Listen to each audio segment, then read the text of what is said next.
Anyways, I had this friend, a friend of my parents, and her granddaughter committed suicide. She was just beating herself up about that. What could have I done? What could have I done differently? This is the problem with suicide. It leaves everybody behind thinking, oh my God, what could have I done? I could have treated the person better. I could have listened. I could have been there.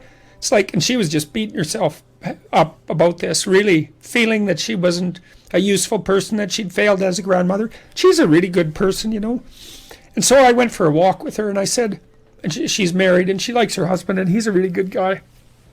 And I said, look, you're blaming yourself for your granddaughter's suicide.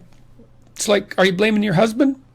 Are you sitting him down and telling him what a useless bastard he was as a grandfather because his granddaughter committed suicide and how he failed completely? She said, no, I'd never do that. So I said, well, don't do it to yourself. Depression is a terrible thing. And many, many, many things cause it, and we don't understand. We understand some of them, but lots of them we don't understand at all. Sometimes people get depressed because they're really sick. We know that depression can be an inflammatory disease. It might be associated with autoimmune dysfunction.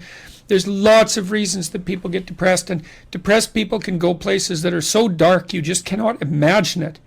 And it isn't necessarily the case that you can always rescue someone, but drowning yourself in the aftermath of a suicide is not helpful. So there's a good room for self-forgiveness there. Maybe you did some things you shouldn't have done that were reprehensible and all of that, but you don't want to beat yourself up. Remember the presumption of innocence, right? Innocent until proven guilty. And you have to apply that to yourself. I think there are times when people are so depressed that there isn't anything that anyone can do. And the depressed person thinks, and this is probably the worst part of it, the depressed person thinks, everywhere I look, it's nothing but catastrophe. And I can't see any way out of it. I can't see any path forward whatsoever. And then they think as well, and maybe it's the combination of these two thoughts that really make people suicidal. It's like, it's hopeless. It isn't going to get any better. No matter where I turn, there's no escape. The suffering is unbearable. And I'm absolutely no use whatsoever to anyone. It would be better for everyone if I was just gone, because if I'm not so much of a burden now that it's going to destroy their life, then I'm going to be that much of a burden in the future. And so it's hard to imagine what that's like for people, but it's dreadful.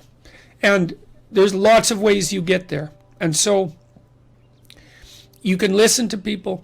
You can desperately encourage them to seek the help they need. Like I've seen antidepressants work miracles on very, very many people. Now, they don't work for everyone, and they're not a panacea, but they have side effects and all of that. But one of the side effects of untreated depression is that you kill yourself, and there is no recovery from that. And the probability is actually rather high. So you can go to war with them about antidepressants. If the person can't get out of their depression and they're suicidal, it's like, what do they have to lose? 1 month on antidepressants. They'll know. Well, they might have to experiment longer, because it would depend on, some people respond better to some classes of antidepressants than the others. It's worth having a war with someone if they're in dire straits and they won't do everything they can to get better. ECT works, electroconvulsive therapy works for intractable depression. It's a terrible thing to contemplate, but the modern versions of ECT aren't. One flew over the cuckoo's nest. And again, it's like there's no coming back from death. So, look, it isn't clear. You can't rescue everyone. People get sick and they die. And sometimes the way they die looks like it's depression. Depression is a multifaceted phenomenon. You can be there for them. You can listen. You can watch. You can intervene. You can try to understand. You can hold them accountable. You can do all of those things. But everyone has their own destiny, and you're not omnipotent. And so sometimes a catastrophe occurs, like your daughter's. And then you should try to drag the least amount of misery forward that you can. once you recover from your grief.